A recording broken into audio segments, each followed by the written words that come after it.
Angeles, and you're watching Eagle News International. And I'm CJ Hero. Welcome to tonight's program. And now for the headlines. Thousands of anti-government demonstrators rallied in front of a large pro-rallyist crowd in Thailand's capital as tensions rise over a burgeoning youth-led protest movement. President Donald Trump tells a Pennsylvania crowd that he is fighting Marxists and lunatics, while his Democratic challenger Joe Biden accuses him in Florida of having treated Americans as expendables during the COVID-19 pandemic. And mass coronavirus testing of the entire 9.4 million population of East China's Qingdao municipality has found no further infections beyond the 12 local transmissions already discovered. Blue Origin, the U.S.-based company founded by billionaire Jeff Bezos, successfully tests the New Shepard capsule propelled by a reusable rocket.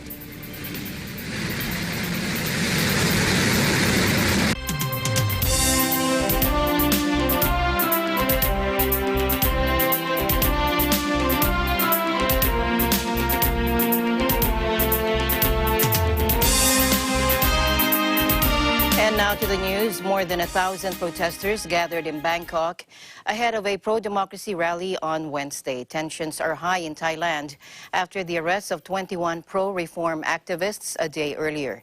The activists are part of a movement that has organized rallies since July, calling for an overhaul of the government and the resignation of Premier Prayut Chan-o-cha. And some have also demanded reforms to the unassailable monarchy. Take a look.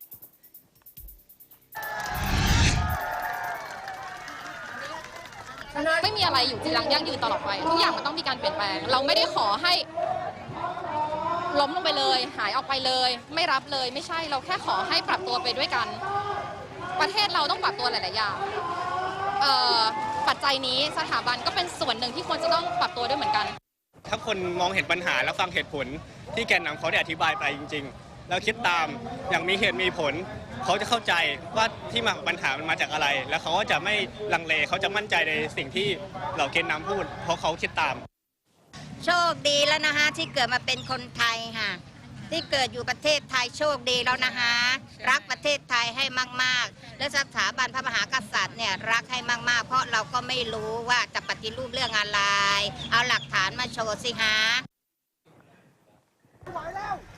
Now, Wednesday's demonstration is intended to commemorate the 47th anniversary of the October 14, 1973 student uprising against a hated military dictatorship during which 77 people were killed. The current protesters are demanding the removal of the Premier Prayut Chan-o-cha, a former army chief who masterminded the 2014 coup, a rewrite of a military scripted constitution, and for the government to stop harassing political opponents.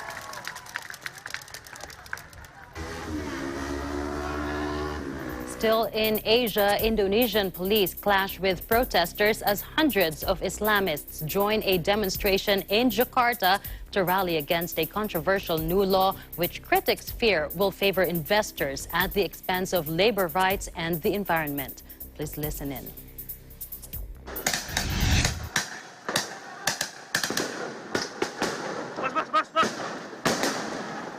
Reaksi ini? Pastinya tuntutan kita adalah untuk diubarkannya undang-undang. Undang-undang. Bapak, ada masalah. Baik. Lagi. Had banned the protests on the grounds it could spread the coronavirus. Tens of thousands of people have protested in cities across the archipelago since Monday's passing of the bill. The new law seeks to attract foreign investment by cutting red tape around taxation, labor, and environment regulations. Labor activists and green groups have slammed the legislation, however, with Amnesty International saying it is catastrophic for workers. And environmentalists also say the law loosens environmental protections and could lead to widespread deforestation and habitat loss. Previously, companies would only need to fill out an environmental impact assessment called an AMDAL to assess the impact their project would have on the environment and local communities. Now, only companies whose activities pose a high risk to the environment will need to secure this license. Indonesia's rainforests are the world's third largest after the Amazon.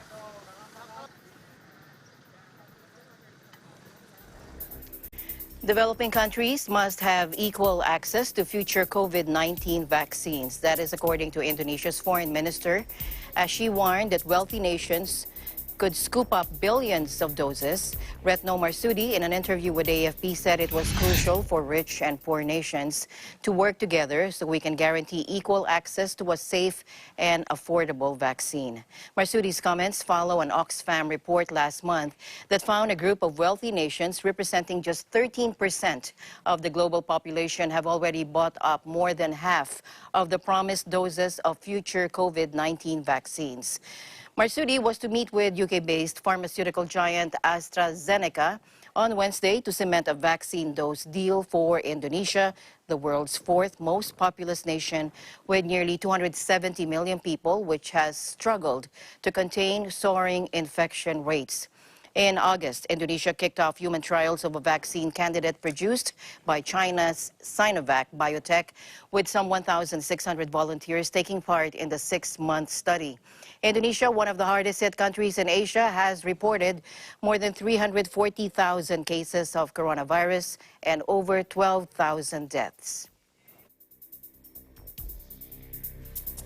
Now here in the Philippines, with 579 new recovered cases reported on Wednesday, the total number of coronavirus disease or COVID-19 recoveries nationwide has reached 293,860. In its latest case bulletin, the Department of Health also reported 1,910 new confirmed cases, pushing the overall tally of active cases to 46,627. Of the active cases, about 84.5% are mild, 10.5% are asymptomatic, 1.6% are severe, and 3.3% are in critical condition. Majority of the newly announced cases are from the NCR. The DOH also reported 78 deaths logged from June to October 14, which brings the total death toll now to 6,449.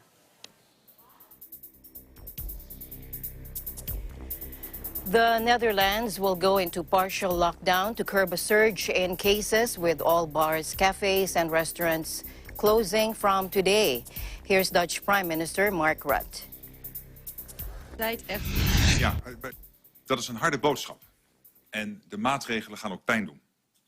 Maar het is de enige manier. Want de feiten liegen niet. We moeten strenger zijn voor onszelf en strenger zijn op ons eigen gedrag. The Prime Minister told a news conference that the situation in the country's 3 largest cities, Amsterdam, Rotterdam, and The Hague, had become serious and required urgent action. The Netherlands has so far avoided the harsh measures introduced by its European neighbors, preferring a so-called intelligent lockdown and refusing to order the wearing of masks. But people were now advised to wear masks while shopping in the 3 big cities, with retailers allowed to refuse entry to those who did not. Restaurants and bars must now close at 10 p.m. local time, while people may only have 4 people to visit over the age of 13. Sports matches will be played behind closed doors again, including top-tier Eredivisie football, which had only just begun its new season with a limited number of spectators. Now, the Prime Minister had warned fans recently to keep their mouths shut after many had defied a ban on chanting. Working from home should once again become standard. Meanwhile, protesters gather in Madrid against the state of emergency after far-right party Vox called for a demonstration. Spain's central government on Friday, October 9, declared a state of emergency in the Madrid region to enforce a partial lockdown in and around the Spanish capital. They are critical of the government's handling of the pandemic in Spain, one of the worst-hit European countries that is facing a major second wave of the deadly virus. Under the partial lockdown, people in Madrid and 8 surrounding areas are not allowed to leave their towns, but can go about freely within them.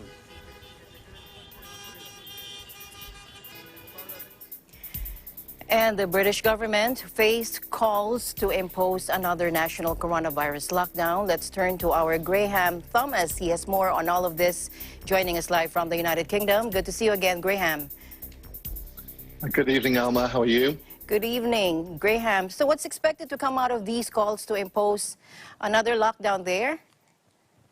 You're absolutely right. The British government on Tuesday faced calls to impose another national coronavirus lockdown following criticisms that it ignored the advice of experts 3 weeks ago for tougher restrictions to cut the rising infections.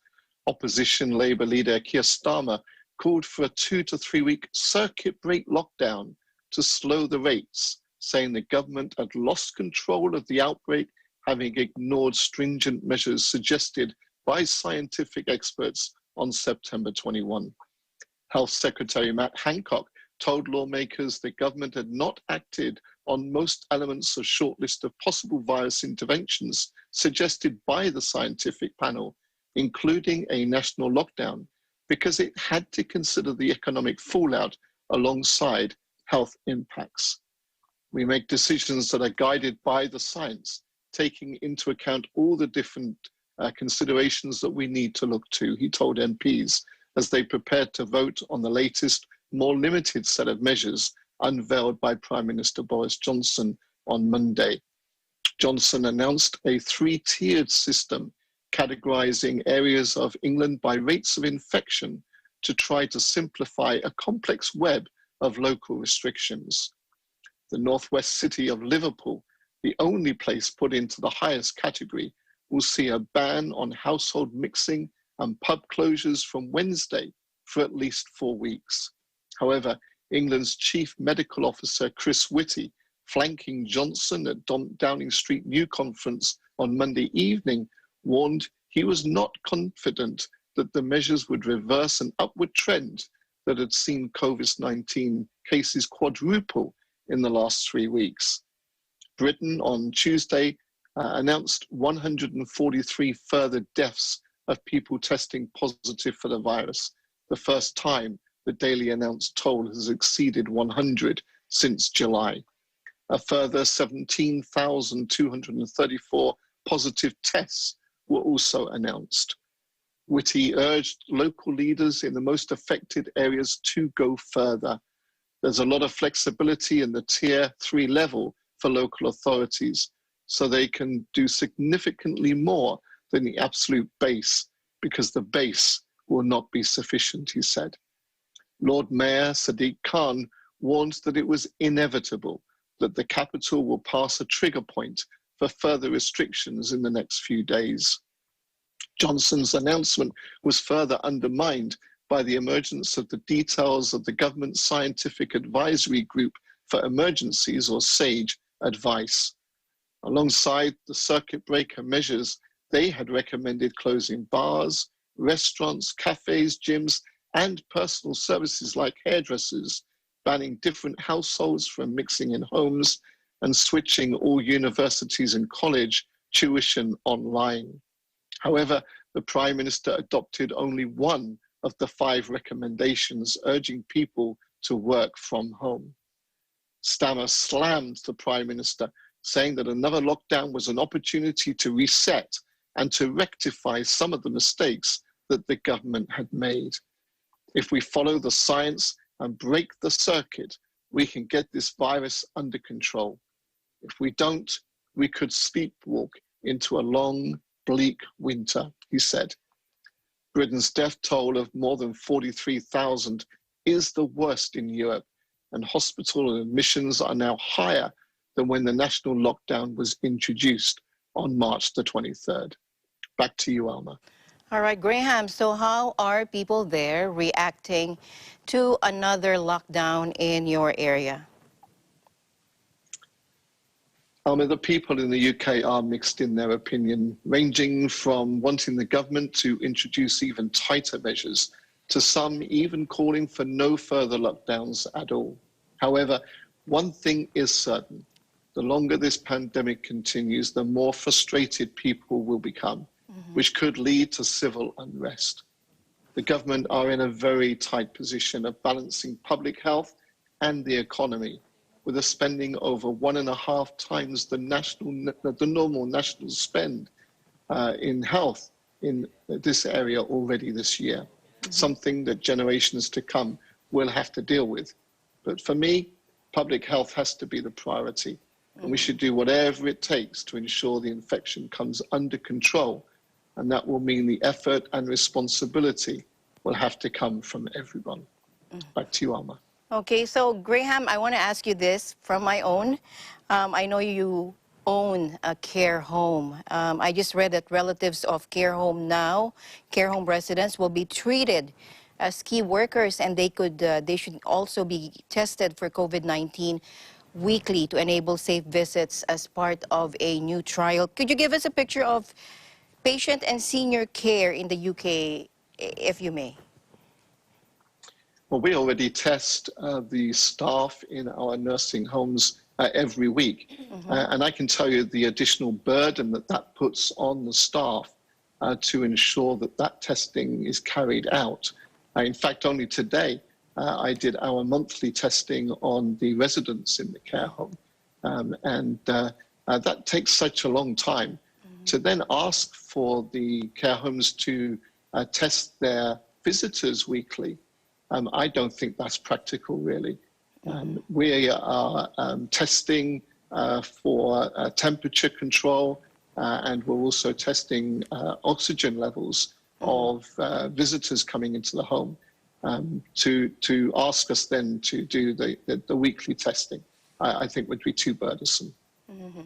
All right, thank you very much, Graham, for your report, and looking forward to more updates there in the United Kingdom. Thank you very much. Thank you, Alma. This is Graham Thomas reporting from the United Kingdom for EBC News. We live in interesting times. In other news, Mexico said it aimed to vaccinate 90% of its population against the coronavirus by the end of 2021 after signing deals Tuesday worth $1.66 billion with major pharmaceutical companies. Mexican President Andrés Manuel López Obrador told a news conference that vaccination would be made available for the entire population free of charge. Let's listen in. Contar con la vacuna que se va a aplicar de manera universal, es decir, a todos. Es un derecho de todos los mexicanos. Es para toda la población de manera gratuita. Priority will be given to medical personnel and vulnerable groups. Together with potential vaccines from a World Health Organization-backed program, the government said the agreements with AstraZeneca, Pfizer, and Cantinobio could enable Mexico to vaccinate up to 116 million people. The country of around 128 million has officially registered 83,945 deaths from COVID-19, the world's fourth highest toll. Ya se concluye con esta información que consideramos muy importante porque de esta manera solo se van a definir los expertos, los responsables científicos van a decidir. From Spain, we will be talking to Beverly Madrid. Beverly, how are things there? Hello, CJ. Good evening. Good evening. Tell us what's going on there now, Beverly. Yes, two Spanish regions tightened virus measures, Catalonia and Navarra, two northern Spanish regions bordering France, announced Sunday new coronavirus restrictions on public life to try to break the rise of COVID-19 restrictions. According to regional leader Maria Chivite of Navarra, which is home to around 650,000 people, gatherings as of Tuesday will be limited to 6 people.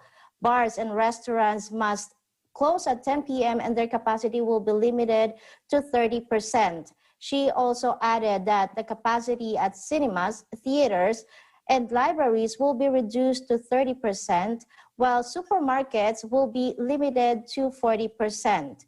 Chivite told a news conference that Navarra is at critical moment when they need to redirect the situation, that they still have time to avoid a tougher scenario, although that possibility exists. Navarra recorded 463 new COVID-19 cases on Saturday, the highest daily figure since the start of pandemic.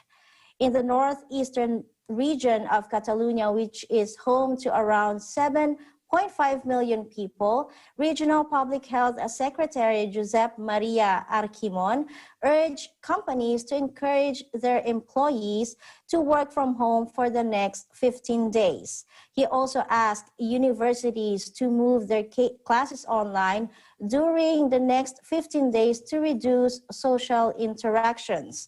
Arquimon said in an interview with RAC Uno Radio that making sacrifices is paramount, that without taking measures, Catalonia could reach a situation in Madrid in 2 or 3 weeks.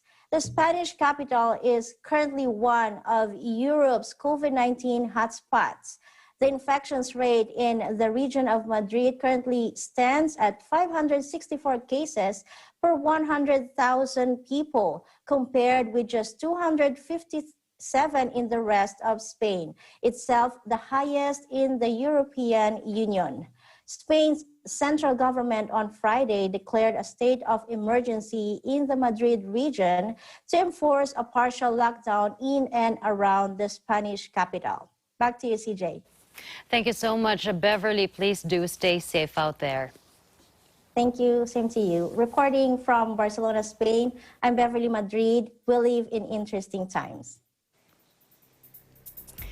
Meanwhile, mass coronavirus testing of the entire 9.4 million population of East China's Qingdao municipality has found no further infections beyond the 12 local transmissions already discovered, according to the local government. Let's listen in. 截至10月13日15时30分，全市已采样4235438份，进行了核酸检测，已出结果是1945252份。 More than 4 million samples have already been taken, and the city aims to complete all testing by Thursday. The country launched a drive to test all residents of Qingdao after a handful of cases were detected on Sunday. Chinese officials intend to test the entire city of around 9.4 million people by Thursday.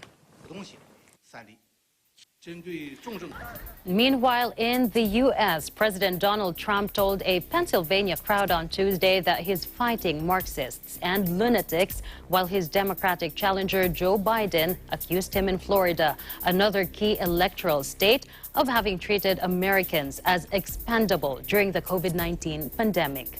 Let's listen in. Hello, Johnstown. Thank you very much. This is going to be a great evening. It's incredible to be back. A Gallup poll just came out that found that 56% of Americans say they're better off today than they were under Sleepy Joe and Obama. Suburban women, will you please like me? Remember? Please. Please. I saved your damn neighborhood, okay? As vice president, he closed down 10,000 factories while raking in cash from corporations that move jobs overseas. No fracking for a year and a half, right? And then he goes to Pennsylvania and says, no, there'll be fracking. Like nothing happened. Tell you what, we have, the vaccines are coming soon, the therapeutics, and frankly, the cure. All I know is I took something, whatever the hell it was, I felt good very quickly. I don't know what it was. Antibodies. Antibodies. I don't know. I took it. I said, I felt like Superman. You know, I said, let me at him. And I could have stayed in the basement of the White House or maybe the top floor of the White House. I could have done that, but I'm the president of the United States. I can't do that. I got to get out, and I have to meet people, and I have to see people, and I know it's risky to do that, but you have to do what you have to do. This is the most important election in our lifetimes. You can make all the difference. Here in Florida, you can determine the outcome of this election.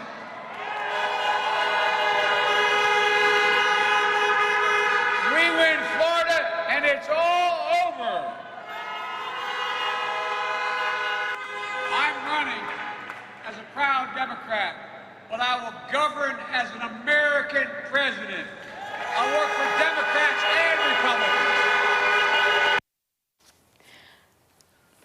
Trump was also in Florida on Monday night for his first rally since recovering from his bout with COVID-19. This week, he will be heading out to Iowa and North Carolina, then back to Florida and Georgia. Iowa and Georgia were two states which Trump won handily in 2016, but polls show tight races in both 3 weeks ahead of the November 3 election. And a poll of likely Florida voters released on Tuesday by Florida Atlantic University gave Biden a 51% to 47% lead there. In other news, a massive World War II bomb exploded during a delicate operation to defuse the 5-ton device in a channel near the Baltic Sea, but no one was harmed, according to Polish officials. Take a look. The device, nicknamed Tall Boy and also known as an earthquake bomb, was dropped by the Royal Air Force in an attack on a Nazi warship in 1945. It was discovered last year embedded at a depth of 12 meters or 39 feet, with just its nose sticking out during dredging close to the port city of Świnoujście in northwest Poland. More than 6 meters long, it was laden with 2.4 tons of explosives, equivalent to around 3.6 tons of TNT. During World War II, Świnoujście, a part of Germany, was home to one of the German Navy's most important Baltic bases and was subjected to massive bombardments, according to historian Piotr Laskowski and the author of a book on the Royal Air Force raid on Germany's Lützow cruiser in April 1945. Meanwhile, supporters of Sadir Japarov rallied outside the House of Government in Bishkek to demand President Sooronbay Jeenbekov's resignation. Kyrgyzstan's parliamentary has given its blessing to populist Jarapov as prime minister, with the Central Asian state seeking a path out of crisis following an annulled election.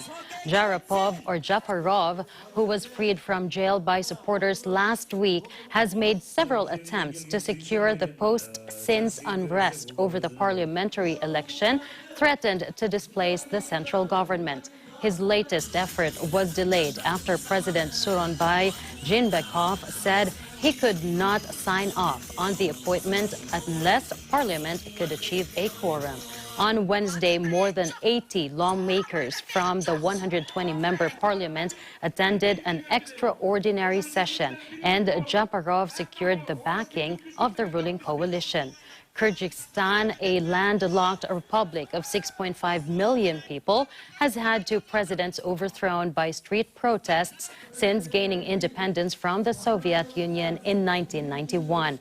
Jeenbekov said last week he was prepared to resign over the latest crisis, which was sparked by allegations of vote buying in the parliamentary election. The ship's cannons were being used to hold back the advance of the Red Army in the dying days of the war. On April 16, 1945, the RAF sent 18 Lancaster bombers from the 617th Squadron, known as Dam Busters.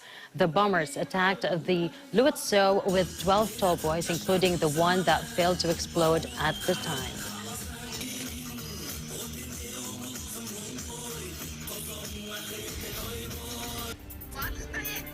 Eagle News International will be right back.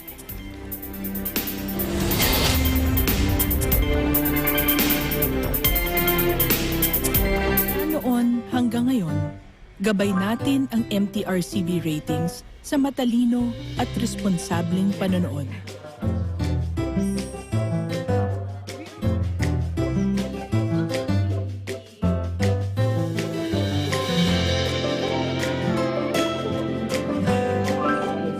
Sa tamang pagsunod sa MTRCB ratings, ginagawa nating ligtas at makabuluhan ang panonood ng bawat miyembro ng pamilyang Pilipino. Lumipas man ang panahon, hanggang may pamilyang Pilipino, andyan ang MTRCB.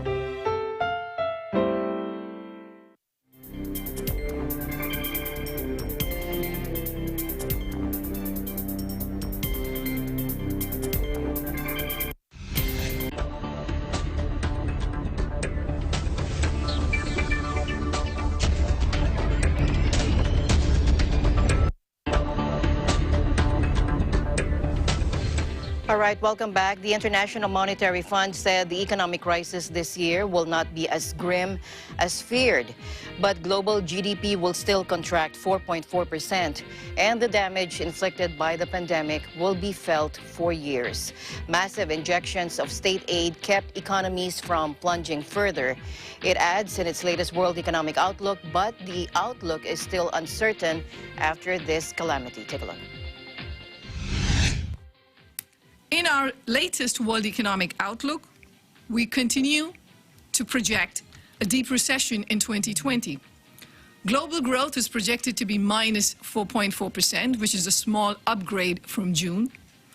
This upgrade owes to somewhat less dire outcomes in the second quarter, as well as signs of a stronger recovery in the third quarter, offset partially by downgrades in some emerging and developing economies. In 2021, growth is projected to rebound to 5.2%, slightly below our June projection. Now, except for China, where output is expected to exceed 2019 levels this year, output in both advanced economies and emerging and developing economies are projected to stay below 2019 levels well into 2021. Now,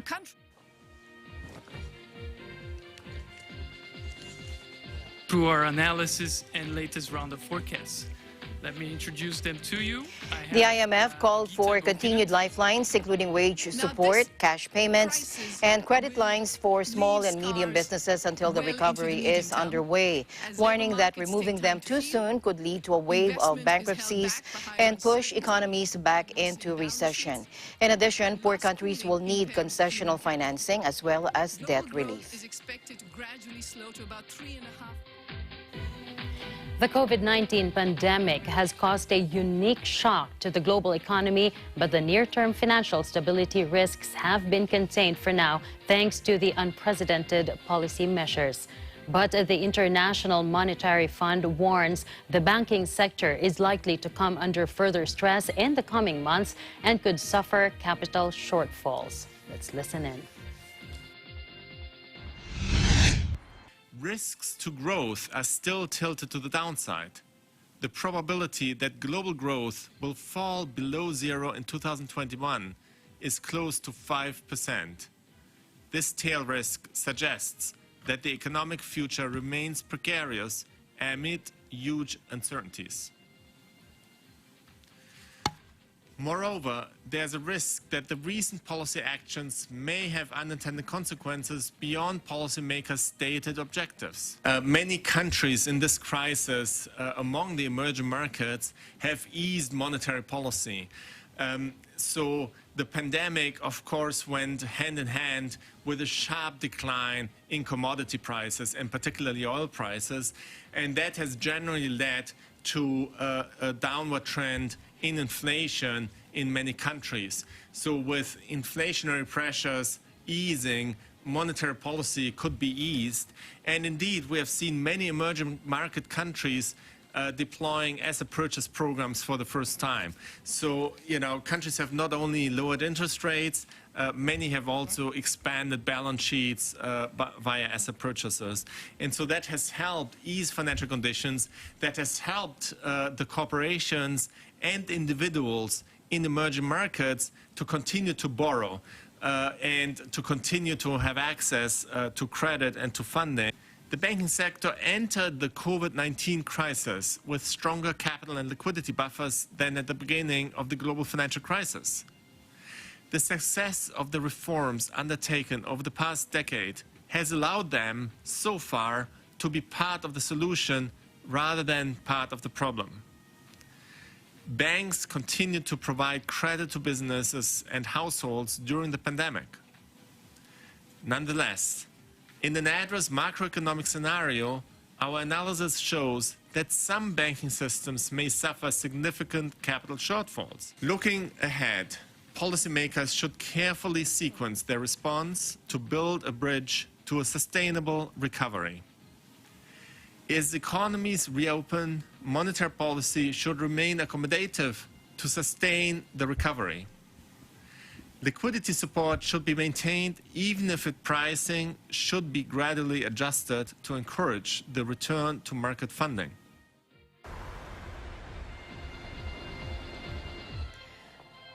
In other business news, the World Trade Organization has cleared the way for the European Union to slap $4 billion in tariff on U.S. goods.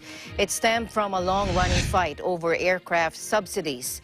WTO says that U.S. tax breaks for Boeing broke trade rules. It already authorized $7.5 billion in U.S. penalties on European goods over EU support for Airbus. In other news, 2 late-stage COVID-19 medical trials have been paused in the space of 24 hours over potential safety concerns, the latest setbacks to scientists in the long fight against the pandemic. U.S. pharmaceutical firm Eli Lilly suspended its phase 3 trial of its lab-produced antibody treatment in hospitalized patients over an unspecified incident. A day earlier, the American pharmaceutical giant Johnson & Johnson temporarily halted its phase 3 COVID-19 vaccine trial due to an unexplained illness in a study participant. Johnson & Johnson's research head, Mathai Mamin, told investors on Tuesday it was a temporary pause that could be unrelated to their drug. Last month, British firm AstraZeneca became the first in the world to announce a pause of its vaccine trials after one patient in Britain was diagnosed with an inflammatory condition affecting the spine. Despite the vaccine testing setbacks, which health experts say is normal as testing scales up massively in its later stages, the World Bank approved $12 billion for developing countries to finance the purchase and distribution of vaccines, tests, and treatment. The bank said the financing aims to support vaccination of up to 1 billion people. World Bank Group President David Malpass said in a statement, quote, "Access to safe and effective vaccines and strengthened delivery systems is key to alter the course of the pandemic and help countries experiencing catastrophic economic and fiscal impacts move toward a resilient recovery." A group of UN agencies released a joint statement on Tuesday noting that the COVID-19 pandemic has not only led to a dramatic loss of human life, but also presents an unprecedented challenge to public health, food systems, and the world of work. According to the International Labour Organization, or ILO, Food and Agriculture Organization, International Fund for Agricultural Development, and World Health Organization, tens of millions of people are at risk of falling into extreme poverty. Meanwhile, millions of agricultural workers worldwide face high levels of poverty, malnutrition, and poor health. Adhering to workplace safety standards, health practices, and labor rights are crucial to cope with the crisis effectively, the agencies underscored. They said now is the time for global solidarity and support, the statement spelled out, especially with the most vulnerable in the developing world.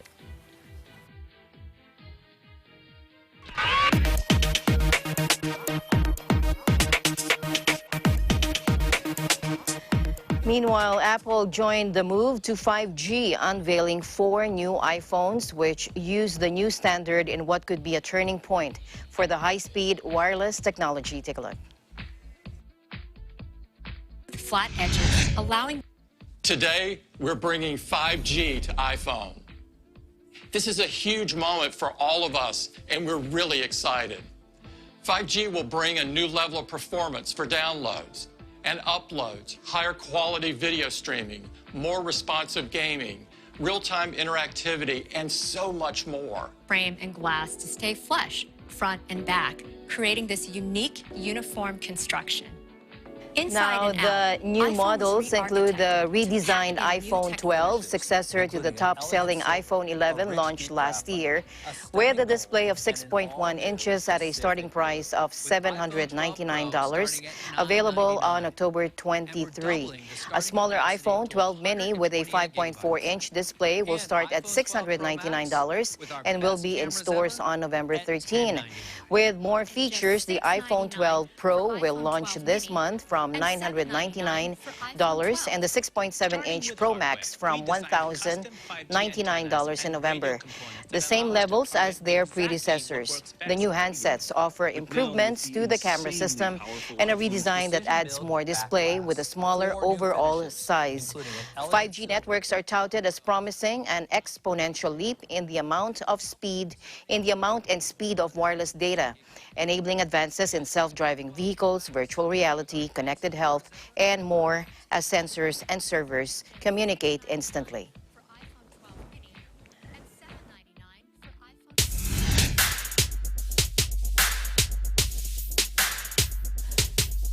In other news, half of the Great Barrier Reef's corals have died over the past 25 years, scientists said Wednesday, warning that climate change is irreversibly destroying the underwater ecosystem.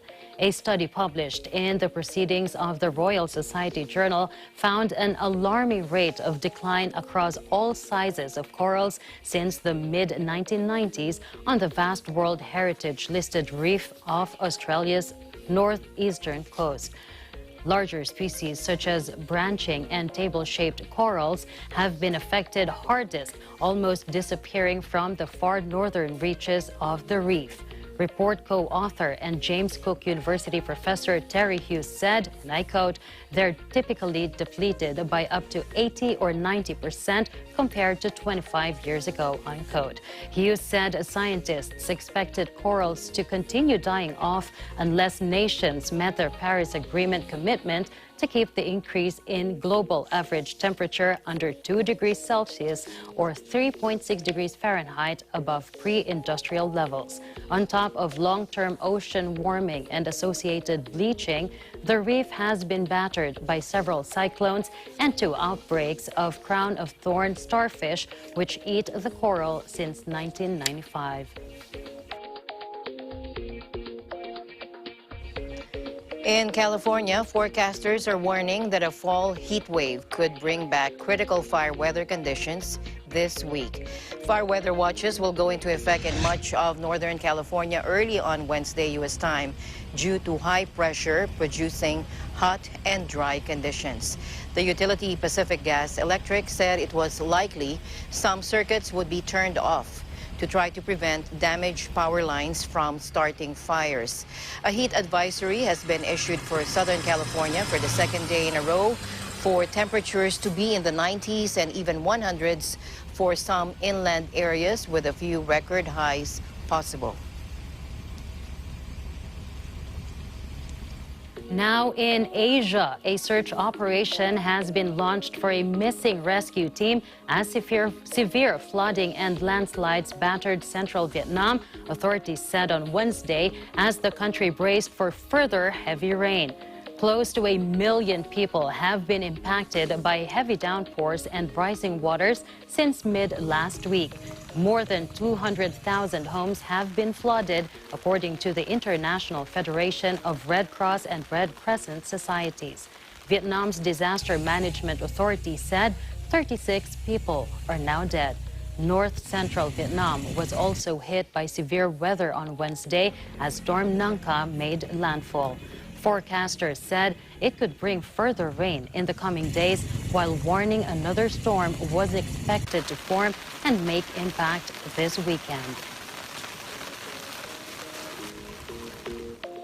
Here in the Philippines, Tropical Depression Oc.t has maintained its strength while moving over the inland seas of southern Luzon. And it's expected to pass close or over Romblon and Mindoro provinces. According to Pagasa in its 11 a.m. bulletin on Wednesday, Oc.t packs maximum sustained winds of 45 kilometers per hour near the center and gustiness of up to 55 kilometers per hour. It was last tracked 50 kilometers west of Juban, Huban, Sorsogon, moving west-northwestward at 10 kilometers per hour. Pagasa maintains that moderate to heavy with at times intense rains will prevail over Bicol region, Calabarzon, Aurora, Marinduque, Romblon, and Mindoro provinces. Light to moderate with at times heavy rains will be experienced over Metro Manila, Cagayan Valley, Cordillera Administrative Region, and the rest of Central Luzon. Moderate to heavy rains will also be experienced over Caraga, Davao Region, and Sarangani, and light to moderate with at times heavy rains may prevail over the rest of Mindanao due to the southwest monsoon. Flash floods and rain-induced landslides may occur during heavy or prolonged rainfall, especially in areas highly susceptible to these hazards. Meanwhile, Tropical Cyclone Wind Signal Number 1 was hoisted over Batangas, the southern portion of Laguna, and central and southern portions of Quezon. Strong to near gale force winds will be experienced in these areas. Still here in the Philippines, Manila Mayor Francisco or Isko Moreno Domagoso on Tuesday night launched the first ever linear park along Baseco Baywalk. The new park, with its lighting and landscaping, is seen to benefit residents in the area. Baseco is one of the challenging areas in Tondo, Manila, where informal settlers live. During the launch, Domagoso asked for the cooperation of the public in maintaining the cleanliness and beauty of the rehabilitated portion of Baseco. However, Domagoso warned criminals, especially those taking advantage of the poor communities, to stop their wrongdoings because he will not give up on them or on pursuing them.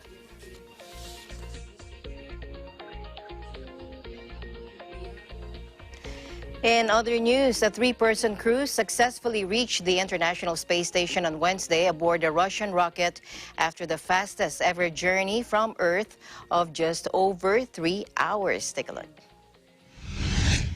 The mission of the Soyuz spacecraft carrying 2 Russian cosmonauts and 1 NASA astronaut was of immense importance to Russia's space agency Roscosmos, coming as the SpaceX program relaunches manned spaceflight from the United States and ignites fresh talk of a space race between the two countries. Roscosmos said a new record for flights to the International Space Station was set. The total time from launch to docking of the Soyuz MS-17 was 3 hours and 3 minutes, to be exact. Roscosmos has had the job of ferrying us astronauts to the ISS since the U.S. astronauts to the ISS since the retirement of the space shuttle in 2011. Sergei Ryzhkov and Sergei Kurchakov of Roscosmos and NASA's Kathleen Rubins launched from the Russian-operated Baikonur Cosmodrome in Kazakhstan at 05:45 GMT on Wednesday. Journeys to the ISS usually take around 6 hours, a time that was a vast improvement on the 2-day flights that prevailed prior to 2013. Wednesday's manned journey even beat the fastest time for missions just carrying supplies to the station. Only an unmanned Progress cargo spaceship has previously used this profile, which requires just 2 orbits before docking. Pounds of thrust from its 4 boosters and single engine of that first stage. Blue Origin, the U.S. space company founded by billionaire Jeff Bezos, successfully tests the new Shepard capsule propelled by a reusable rocket. The test takes the capsule to the boundary of space before returning to the Earth's surface. The new Shepard capsule will one day carry up to 6 passengers. Start. 2, 1.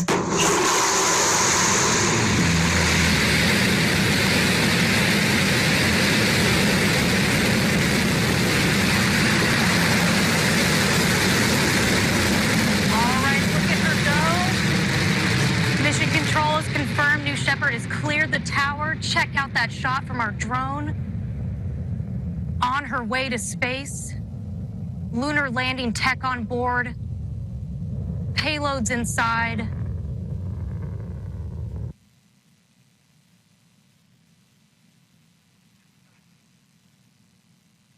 Speed's decreasing now. You can see the booster's speed is slowing down rapidly here as it gets closer to the pad. If you were down in Texas, you'd hear a sonic boom any second, almost knocks you off your feet. It's so exciting. All right, there go the drag brakes. Here we go. We're getting close. Now we're just waiting for that BE-3 engine to relight.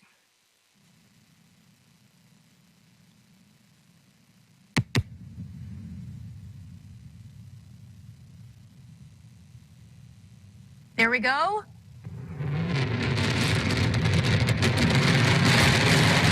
Oh. Wow. Look at that stability. So stable. Touch. Oh my God. Down. New Shepard. Here we go.